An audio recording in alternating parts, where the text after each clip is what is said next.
Hi friends. ఏం తింటున్నా అనుకుంటున్నారా? బనానా చిప్స్ అండి. చాలా టేస్టీగా ఉన్నాయి. మా ఇంట్లో ఒక బుడ్డదుంది. అసలు ఎన్ని స్నాక్స్ చేసినా మమ్మీ చెయ్యి అని అంటా ఉంటది.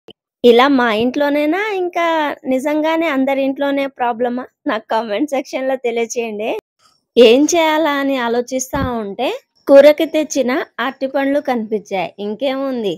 ఇక స్నాక్స్ చేసేసాను. ప్రిపేరింగ్ ప్రాసెస్ అంతా ఓసారి చూద్దాము. ఈ అరటిపండ్లు నార్మల్ కాకుండా మనం కర్రీస్‌కి యూజ్ చేస్తాం కదా! అవన్నమాట.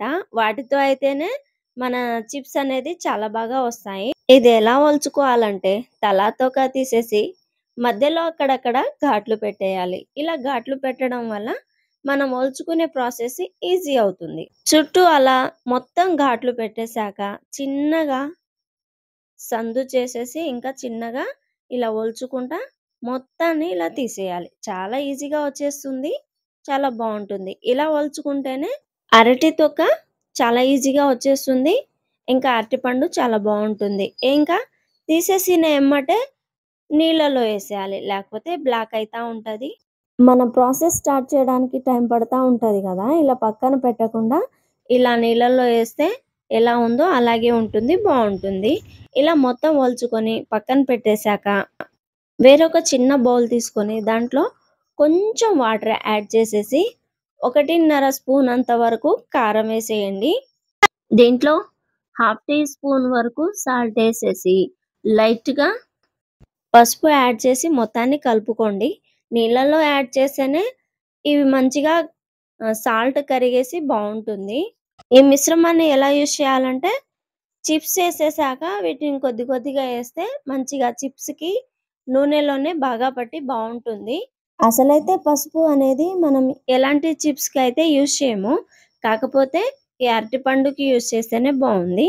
ఇంకా బాగా కనిపిస్తుంది. టేస్ట్ కూడా బావుంది. ఎక్కువ మోతాదులో కాకుండా లైట్‌గా యూజ్ చేయండి బావుంటుంది. ఇంకా పొయ్యి మీద ఎడల్పాటి కళాయి పెట్టేసి ఇలా ఒక్కొక్కటిగా చిప్స్‌ని ఇలా తీస్తేనే బావుంటుంది. నేనెలా కట్ చేస్తున్నానో అలాగే కట్ చేయండి. ఇలా అయితే చిప్స్ అనేది ఎమ్మటే పడినెమ్మటే నూనెలో స్ప్రెడ్ అయితా ఉంటది. ఒక చిప్స్‌కి ఇంకో చిప్స్ అంటుకోదనమాట.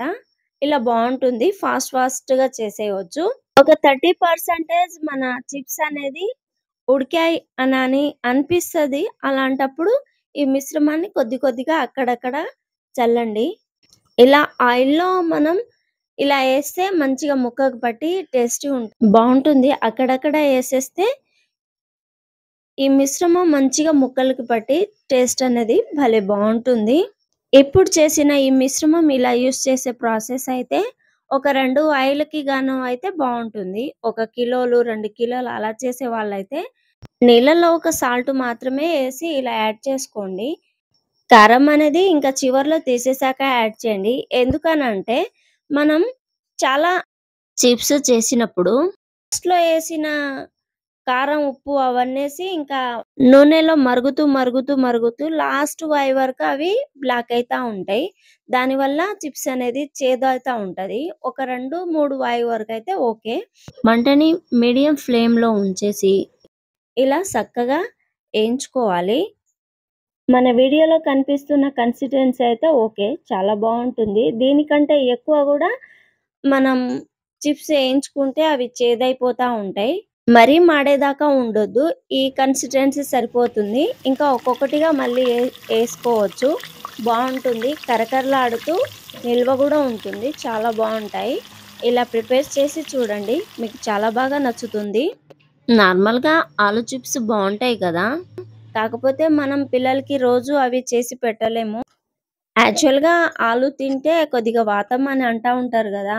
అందుకనేసి కొద్దిగా డిఫరెంట్‌గా పిల్లలు కూడా తింటారనేసి ఇంకా ఇలా చేశాను.